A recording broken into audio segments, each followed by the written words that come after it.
So why do the Gospels of Jesus' life seem to differ in some of the details? Why is it that Matthew, Mark, Luke, and John have somewhat different ways of telling the same stories? Or why do some include some pieces of Jesus' life and others don't? Some people have seen these as contradictions, but let's talk about this. So we need to look at three reasons why there are differences in the Gospels.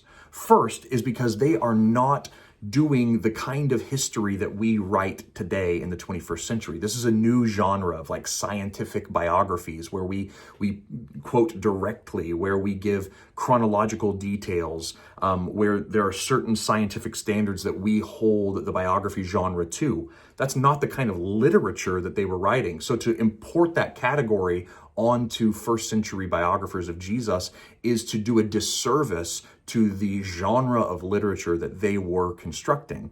Which leads to the second point. And the second point is this, that they are writing a different kind of literature than we might be expecting. We might come to read the Gospels as biography, and especially like scientific biography, but really they're writing theological biographies. They are trying to craft the life and teachings of Jesus in a way that a first century mind, whether a Jewish audience or a Greek audience, depending on who they were writing to, would be able to construct those ideas and instances and understand the picture of Jesus that they were trying to show. So they're trying to prove that he's the Messiah. They're trying to show that he's God in the flesh. They're trying to show the compassion and love he had for the outcast and the poor. He's trying to show that the mission of Jesus is to all nations. And so they're going to construct the ordering and the emphasis of different stories in different ways to try to show their audience the point about Jesus they're trying to make.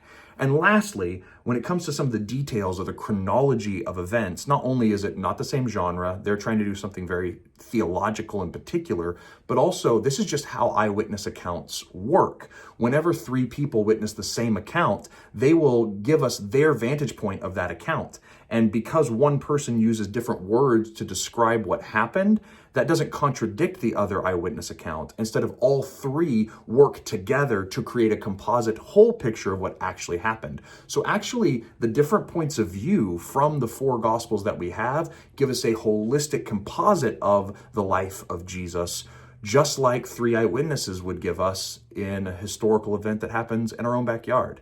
Hope that helps.